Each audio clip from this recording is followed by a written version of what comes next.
Mamak ke tak sama. Tak sama.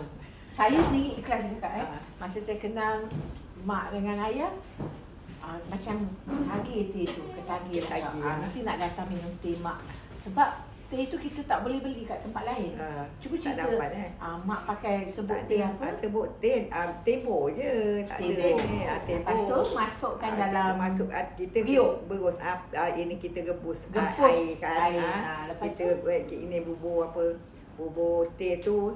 Dan agak-agak berapa banyak kita nak buat, dalam 5 sudu ke 6 sudu ke masak dia kurangkan sikit ke, tak ikut banyak mana kita nak.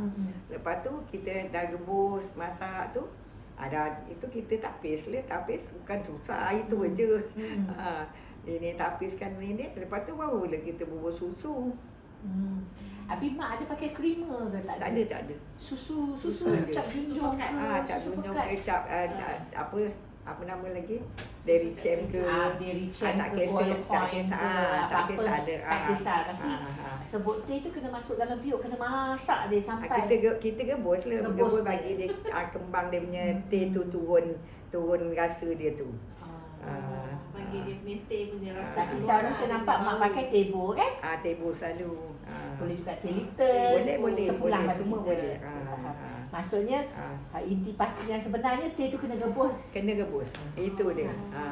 Tak boleh pakai panas. Dan kita panas, yang pakai yang panas dia tak cukup dia punya rasa teh tu tak turun. Tapi lain juga.